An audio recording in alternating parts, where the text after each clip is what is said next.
بہت مشکل ہو جاتا ہے۔ پاکستان میں ٹڈی جو ہے یہ پہلے وہ افریقہ سے چلی ہے، تو یہ عرب ممالک میں مصر سے ہوتی ہے، عرب ممالک میں آئی ہے، یمن اور یہاں سے ایران سے پاکستان بلوچستان میں داخل ہوئی اور پورے پاکستان میں اب یہ پھیل چکی ہے۔ تو لیکن اس کا جو سب سے مین ابھی گڑھ ہے وہ بلوچستان ہی ہے، کیونکہ یہ بارڈر کے ساتھ ہے، وہاں پہ اس کا سب سے زیادہ اس کا اٹیک ہے، اور وہیں سے یہ سندھ اور پنجاب اور انڈیا میں بھی یہیں سے ہی موو کر رہی ہے۔ تو یہ ٹڈی پاکستان میں یعنی کہ آئی وہیں سے ہی ہے، مشرقی افریقہ سے۔ اس کے بعد ہے یہ ٹڈی کی افزائش، ٹڈی کی بریڈنگ۔ ٹڈی جناب ایک ٹڈی جو ہے وہ تقریباً ایک دفعہ میں جو ایک انڈے دیتی ہے وہ 30 سے 50 ہوتے ہیں۔ 30 سے 50 انڈے وہ ایک باری میں آف لوڈ کرتی ہے۔ وہ اس کی تھیلی سے ہوتی ہے، وہ تھیلی زمین کے اندر سوراخ کرتی ہے اور زمین کے اندر 3 انچ 5 انچ 6 انچ تک اس کو نیچے گہرا دبا دیتی ہے، تاکہ اس کے اوپر جانوروں کا یا اس سے اسے بچایا جا سکے، اور جیسے ہی موسم تھوڑا سا گرم ہوتا ہے تو اس میں سے انڈے نکل آتے ہیں۔ تو یعنی کہ ایک دفعہ میں وہ انڈے دیتی ہے تو 50 کے قریب وہ انڈے دیتی ہے، اور ایک بریڈنگ سیزن میں تقریباً ایک ٹڈی جو فیمیل ٹڈی ہوتی ہے وہ 1000 کے قریب انڈے آرام سے دے دیتی ہے۔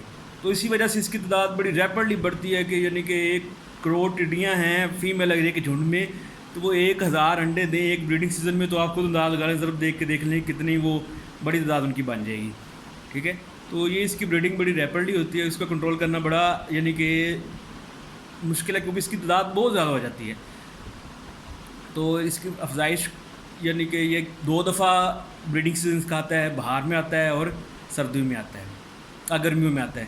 تو بہار والا بریڈنگ سیزن جو ہے اس کے جو انڈے اور اس میں سے بچے نکلے ہیں وہ اس وقت ہمیں وقت ڈال کے بیٹھے ہیں، اس وقت ان کا جو ہم سامنا کر رہے ہیں۔ ابھی گرمیوں میں اس میں دوبارہ بریڈنگ کرنی ہے، تو اس کو وہ تو عروج پہ ہوگی، جب بارشیں بھی ہوں گی، بریڈنگ بھی ہوگی اور ٹمپریچر بھی ہوگا، تو یہ اس کے لیے سب سے بہتر موسم ہوگا بریڈنگ کے لیے۔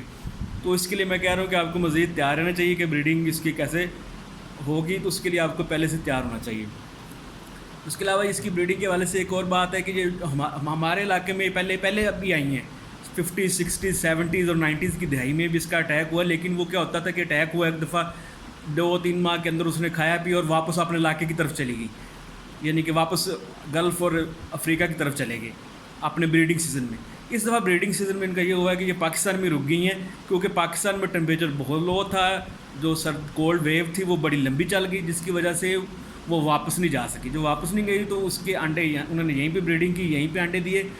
اوپر سے ہمارے جو بے موسم اس دفعہ بہار کے بعد بارشیں ہوئی ہیں، آپ کو پتہ ہے کہ پہلے زندگی میں ایسی بارشیں نہیں ہوئی، جس کی وجہ سے اس کو بہترین ماحول اور ٹمپریچر مل گیا، جس کی وجہ سے اس نے بڑی زیادہ ریپڈلی گروتھ کی اور بہت زیادہ ڈسٹرکشن کی طرف وہ ہماری کراپ کو لے کے جا رہی ہے۔ ویڈیوز آپ نے بھی دیکھیں گے، نیٹ بڑا پڑا ہے، فیس بک، ٹویٹر اور یوٹیوب اور واٹس ایپ پہ آپ کو ویڈیوز ملتی ہوگی وہ کیسے ایک آم کا درخت ہے تو اس کے اوپر صرف آم بھی رہ گئے ہیں، باقی پتے سب کھا گئے ہیں۔ اور کاٹن کا ہے، 25 ایکڑ کاٹن ہے تو 25 ایکڑ کاٹن کے اوپر صرف اس کی وہ ٹہنی ہی رہ گئی ہیں، باقی پتے شتے ہر چیز سبز چیز وہ کھا چکی ہے۔ تو اس کا بہت زیادہ اس کے ہمیں آگے آنے والے دنوں میں نقصان ہو سکتے ہیں۔ اور اس کے بعد ہے جی اب یہ اس کی ساری چیزیں ہوگی، ٹڈی کا تعارف بھی ہو گیا، ٹڈی کی افزائش کیسے ہوتی ہے، ٹڈی پاکستان میں کیسے، یہ بھی اب میں نے بتا دیا۔ اب اس کا سب سے اہم ہے جی کنٹرول۔ تو کنٹرول اس میں 3-4 طرح کے ہے۔ پہلے جو ہے قدرتی کنٹرول ہے، نیچرل کنٹرول، پھر بایولوجیکل کنٹرول، پھر کیمیکل کنٹرول، پھر کلچرل پریکٹسز۔ یہ چاروں طریقوں سے آپ 5 طریقے سے کنٹرول کر سکتے ہیں۔ سب سے پہلے دیکھتے ہیں قدرتی کنٹرول۔ قدرتی کنٹرول اس کا ہے جی پرندے۔ آپ کو پتہ ہے کہ پرندے جو ہوتے ہیں وہ یہ کیڑے مکوڑے کھا لیتے ہیں، تو پرندے جو ہیں آپ کو ہمارے پاکستان میں پرندے کم ہیں۔ پچھلے کچھ عرصے میں پیسٹیسائڈ کا بے دریغ استعمال، اس کے علاوہ جو ہمارے جنگلات تھے ان کو ختم کر دیا، جس کی وجہ سے پرندوں کے ہیبیٹیٹ مسکن جو تباہ ہو گئے، پرندوں کو یعنی کہ وہ شیلٹر ہی نہیں ان کے پاس، تو اس کی ریپڈلی اس کی تعداد نیچے آئی ہے پرندوں کی۔ تو پرندوں کی تعداد کم ہونے کی وجہ سے یہ ہوا ہے، ہمیں ایک نقصان ہوا ہے کہ اب وہ جس طرح کے پرندے ہیں، جس طرح کے جانور یعنی کہ جو ٹڈیاں ہیں، یہ اب نیچر نے ہم سے انتقام لیا، ہم نے نیچر کو تباہ کیا ہے، تو نیچر نے ہٹ بیک کیا ہے اور ہمیں اس کا خمیازہ بھگتنا پڑ رہا ہے ٹڈی کی صورت میں۔ تو یہ جو مرغیاں ہیں، بطخیں، کوے، طوطے، چڑییں، لالییں اور اس طرح کے جو ہمارے لوکل برڈز ہیں، یہ ہدہد، یہ سب بھی بگلے، سیگلز، یہ سب مرغابیاں، یہ سب چیزیں جو ہیں یہ اس کی خوراک ہیں، یعنی کہ وہ ان کی ٹڈیاں ان کی خوراک ہیں۔ لیکن ہم نے آپ کو دیکھے ہمارے پاس اس کا کوئی بھی سسٹم نہیں ہے۔ اب ہمارے پاس پرندے نہیں ہیں، جو پرندے مائیگریٹ کر کے آتے ہیں سردیوں کے موسم میں ان ٹڈیوں کے ساتھ ہی، وہ آنا بند ہو گئے ہیں، بہت کم مقدار میں آتے ہیں. اگر وہی آئیں تو وہی ان علاقوں میں ان کو کھا لیں گے. باقی ہم نے شکار کر کر کے اور زرعی ادویات اور درخت ختم کر کے ان کے مسکن ختم کر دی، جس کی وجہ سے ان کے شیلٹر نہیں ہے تو انڈے نہیں دیتے، تو اس کی تعداد بڑی ریپڈلی نیچے آئی ہے. تو ایک جو بطخ ہوتی ہے وہ ایک دن میں تقریباً 200 ٹڈیاں، اڈلٹ ٹڈیاں وہ کھا سکتی ہے. بچے اور اس کے نیمس جو لاروے ہوتے ہیں وہ تو اس کے علیحدہ ہیں. یہ ایک بطخ ایک دن میں 200 کے قریب ٹڈیاں کھا لیتی ہے، اور ایک مرغی ایک دن کے اندر 60 سے 100 کے قریب ٹڈیاں کھاتی ہے. تو اگر ہم نے ٹڈیوں کو ختم کرنا ہے تو ہمارے فارمرز جو ہیں وہ اپنے گھروں میں، اپنے کھیتوں کی والی جگہوں پہ، ایسی جگہوں پہ وہ مرغیاں رکھیں تاکہ وہ ان کے لاروے، انڈے، نیمس اور جو ڈرٹ ہیں ان کو کھاتے رہیں. اس کے علاوہ کوے جو ہیں یہ اڑتی ہوئی جو ٹڈیاں ہوتی ہیں ان کو کھا لیتے ہیں. کوے، یہ کوا وہ پرندہ اس دفعہ ہمارے علاقے میں جب اٹیک ہوا تھا تو ہم نے خود دیکھا ہے کہ جب ٹڈیاں آئیں تو غول کے غول وہ آئے ان کے کووں کے، اور وہ اڑتے اڑتے انہیں کھا لیتے تھے. تو بڑی جلدی ان کا صفایا ہو گیا. تو اس سے پتہ لگا کہ جو پرندے ہیں یہ اس کو کھا سکتے ہیں. جو ہمارے جو سیگل، بغلے جنہیں کہتے ہیں، یہ جو آپ نے دیکھو کہ ٹریکٹر چلتا ہے تو اس کے پیچھے پیچھے وہ جاتے ہیں تو مٹی میں سے وہ نکال کے وہ کیڑے مکوڑے اور انڈے اور لاروے کھاتے ہیں. تو یہ جو ہے یہ بھی بڑا اچھا کنٹرول کر سکتے ہیں اس کو. بغلے، بطخیں اور یہ مرغیاں، طوطے، چڑیاں، یہ اور جتنے بھی پولٹری برڈز ہیں جتنے بھی ہیں، یہ ان کی خوراک یہ ہے، اللہ تعالیٰ نے خوراک یہ رکھی ہے. اگر ہم ان کی تعداد کو بڑھائیں بارڈر ایریاز میں، خصوصاً بلوچستان پنجاب بارڈر کے اوپر اور پاکستان کے پورے علاقوں میں اگر ہم برڈز کی تعداد بڑھائیں، ان کی سینچریز بنائیں، تو یہ ہمارا ایک نیچرل کنٹرول ہو جائے گا کہ جو اس کا آؤٹ بریک ہے ٹڈی کا اس کو روک سکتے ہیں. دوسرا ہے ٹڈی کا جو بایولوجیکل کنٹرول. بایولوجیکل کنٹرول کیا ہوتا ہے کہ آپ بیکٹیریاز اور جو جتنے بھی نیچرل ایجنٹ ہیں مائکرو بایولوجیکل لیول پہ جا کے آپ دیکھتے ہیں. جس طرح یہ امریکن بال ورم آئی تھی تو ہم نے وہ بیٹی کاٹن بنائی تھی، جس میں بیٹی میں بیسیلس تھیوروجینسس جو بیکٹیریا ہوتا تھا وہ استعمال ہوتا تھا. وہ پتوں میں ہوتا تھا بیکٹیریا. جب بھی وہ امریکن بال ورم اسے کھاتی تھی تو وہ اس کی گٹ میں وہ اس کو چاہ کے چوک کر دیتا تھا اور وہ کھانا پینا بند کر دیتی تھی اور مار جاتی تھی الٹیمیٹلی. تو یہ ہوتا ہے بایولوجیکل کنٹرول. تو ٹڈی کا بھی بایولوجیکل کنٹرول، میں ابھی مصر کی ایک ریسرچ پڑھا تھا ایجپٹ کی، کیونکہ وہاں پہ بہت زیادہ اٹیک ہے. تو اس کا بایولوجیکل جو ڈپارٹمنٹ ہے اس نے ایک ریسرچ شائع کی ہے. اس نے 2-3 جو ہیں وہ کیا کہتے ہیں فیملیز آئیڈینٹیفائی کی، وہ بیسلس فیملیز کی ہیں بیکٹیریا، وہ آئیڈینٹیفائی کیے ہیں کہ وہ اس کو کنٹرول کرنے میں بڑے معاون ثابت ہوتے ہیں. تو وہ ان کا استعمال کریں، ان کو سیپریٹ کر کے وہ کہتے ہیں جو ان کا پیسٹیسائڈ، بایو پیسٹیسائڈ بنا کے اس کا استعمال کریں. اس کے علاوہ میں نے UNO کی ایک ویڈیو دیکھی افریقہ کی، اس میں انہوں نے بتایا کہ وہ ان کے کوئی لوکل فنجائی ہے اس میں سپورز پیدا ہوتے ہیں. وہ سپورز جو ہوتے ہیں وہ اس کے فنجائی، اس کی ٹڈی کے خلاف بڑے کارآمد ہوتے ہیں.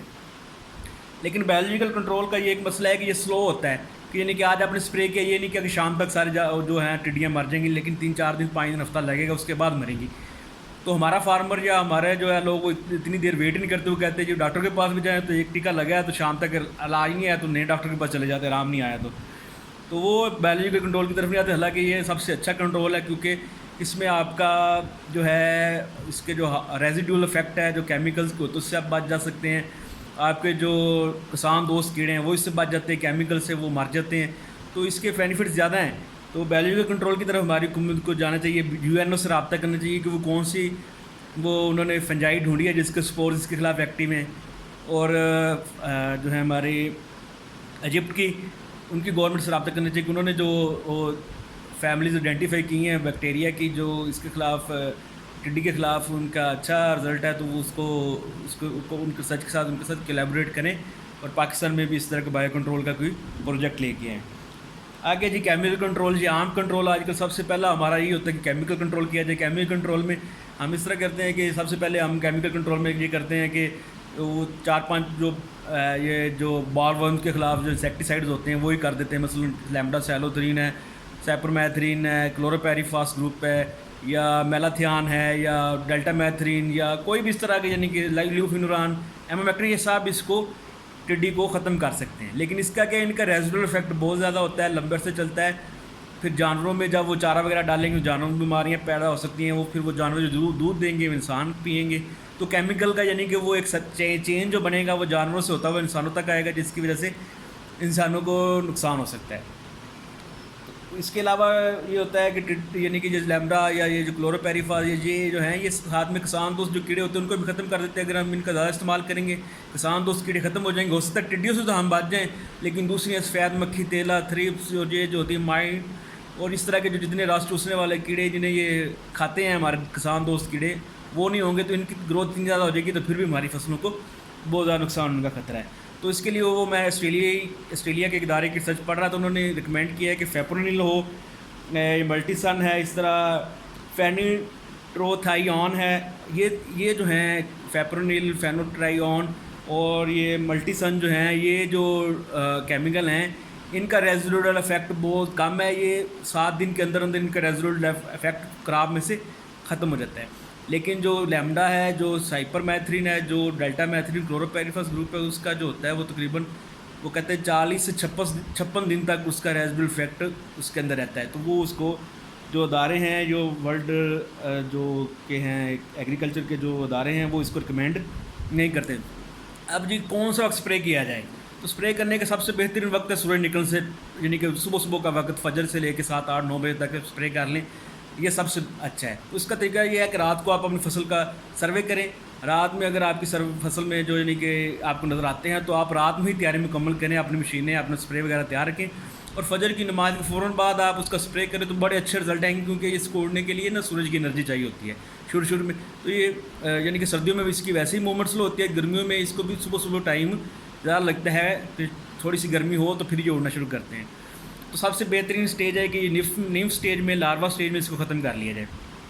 اگر اس سٹیج میں ختم نہیں کیا تو اڑنے لگ پڑے تو اس کا کنٹرول بہت مشکل ہو جائے گا. پھر اس کے لیے ہیلی کاپٹر یا آپ کو جہاز کی ضرورت پڑے گی. اگر آپ کے وہ بیٹھے ہوئے ہیں تو آپ ULV اسپرے, آرام اسپرے اس سے کریں, بلکہ ULV اسپرے سے زیادہ اچھا رزلٹ آتا ہے. یہ جو ہماری یہ بیٹری والی جو آج کل چلی ہوئی ہیں مشینیں, اس سے بڑے اچھا رزلٹ آتا ہے.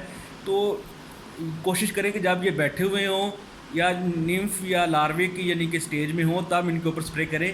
جب یہ پار ان کے لگ گئے تو پھر ان کو پکڑنا بہت مشکل ہے, کیونکہ ان کی سپیڈ بہت زیادہ ہوتی ہے, تو یہ گول کے گول اڑتے ہیں. تو اس کے لیے پھر جہاز اور ہیلی کاپٹر چاہیے, جو کہ ہمارے پاکستان میں فی الوقت نہیں ہے. اس کے ذریعے اسپرے کا کنسیپٹ یہاں پہ نہیں ہے, آبادی بہت زیادہ ہے, نیچے جانور, ان کی خوراک, وہ سارا کام خراب ہو جائے گا. تو آپ اس طرح کوشش کریں کہ جلدی اس کو میں ختم کرتا ہوں. تو آپ کیمیکل کنٹرول جو ہے اس میں وقت کا انتخاب کریں, صبح کے وقت کریں. اگر آپ کے دن میں آپ کے پاس آ گئے تو اگر آپ کے پاس ULV اسپرے ہے تو آپ کو وہ استعمال کرنا چاہیے. اور شور سے جو اٹھتے ہیں, شور سے کمفرٹیبل نہیں رہتے, شور پیدا کریں, لیکن وہ ایک حد تک ہو سکتا ہے کتنی دیر تک آپ کریں گے شور پیدا, لیکن آپ کوشش کریں کہ شام تک انہیں اڑائے رکھیں. تو شام کو یہ بیٹھ جائیں گی تو یہ کھائیں گی نہیں. شام میں یہ بالکل ان ایکٹیو ہو جاتی ہیں, جیسے سورج غروب ہوتا ہے تو ان کی ایکٹیویٹی بھی کم ہو جاتی ہے. اس وقت آپ اس کا سروے کریں کہ آپ کو کتنے ایکڑ ہے, کہاں پہ. اور باقی یہ نہیں کہ آپ کر لیں اور آپ کے ارد گرد والے نہ کریں. تو سب کو کوشش کریں کہ وہ بھی اپنے جو ارد گرد کی فصلوں والے انہیں بھی کہیں گے بھائی یہ بڑا خطرناک ہے, آپ بھی کریں, ہم بھی کرتے ہیں, سبھی کریں گے تو اس کا کنٹرول ہوگا. نہیں تو پھر آپ اس طرح کریں کہ آپ جو محکمہ زراعت ہے اس سے رابطہ کریں, وہ بھی آ کے اسپرے کرتے ہیں. آپ انہیں اپنا آئیڈینٹیفائی کر دیں کہ یہ اس جگہ پہ ہے, اتنا ایریا ہے, آپ کل اس کے لیے صبح فجر کے ٹائم آ کے آپ اسپرے کریں. تو وہ بھی آ جاتے ہیں, آپ ان کے لیے ان سے آپ کلیبریشن کریں. پنجاب گورنمنٹ نے بھی ادھر ہمارے پپلی پہاڑ جو پلانٹیشن ہے یہاں بڑا زبردست کام کیا. ابھی اکاڑا میں بالکل ٹڈی نہیں ہے, یعنی کہ یہ اندازہ لگائیں کہ یہاں پہ اس کی ہیچری تھی, یہاں پہ اس نے انڈے دیے تھے اور الحمدللہ وہ انڈے اس میں یعنی کہ انہوں نے اتنا اچھا یعنی کہ ایگریکلچر ڈپارٹمنٹ سے کنٹرول کیا ہے کہ ابھی تک اکاڑا ڈسٹرکٹ میں ان سے جو بچے اور نمف نکلے ہیں جو بھی ہیں وہ اس کو کنٹرول کر لے گی. ابھی تک اکاڑا میں بالکل بھی اس کا اٹیک نہیں ہے. تو یہ آپ اس سے بھی رابطہ کریں. اور آخری ہے کلچرل پریکٹسز. کلچرل پریکٹسز کیا ہوتی ہیں کہ آپ یعنی کہ یہ انڈے زمین کے اندر دیتے ہیں تو آپ اس کا ہل چلا دیں. اس کا ہل چلانے سے کیا ہوگا کہ وہ زمین کے اوپر آ جائیں گے. اس طرح جی آپ ہل چلا دیں تو ہل چلانے سے وہ زمین کے اوپر آ جائیں گے, تو وہ آپ انہیں کو ختم کر سکتے ہیں. تو یہ اس کا ہو سکتا ہے. پھر آپ یعنی کہ کلچرل پریکٹسز کریں کہ اپنی فصل کے جو ارد گرد ہے وہاں پہ اس کو یعنی کہ وہ بننے وغیرہ بنائیں, وہاں پہ ہی اس کو کنٹرول کرنے کی کوشش کریں. کلچرل پریکٹسز سے بھی اس کو کنٹرول کیا جا سکتا ہے. تو جب وہ یعنی کہ آپ اس کو, اور یہ ہے کہ ایک کوئی پریکٹس کٹھی ایک پریکٹس سے کنٹرول نہیں ہوں گے. یہ بایولوجیکل کنٹرول, قدرتی کنٹرول اور کیمیکل کنٹرول سب کو اکٹھا یکجا کر کے کریں گے تو سب سے بہتر رزلٹ آئیں گے. تو اب ویڈیو تقریباً 20 منٹ کی ہوگی, تو میرے خیال میں یہ کافی ہے اور میں نے تقریباً سارے پوائنٹ بھی کور کر لیے ہیں. کوئی سوال ہو تو آپ کمنٹ سیکشن میں پوچھ سکتے ہیں, اور آگے ویڈیو کس پہ بنانی چاہیے تو آپ اس کے بارے میں بتا سکتے ہیں. تو ہم اگلی ویڈیو وہاں پہ بنائیں گے. شکریہ.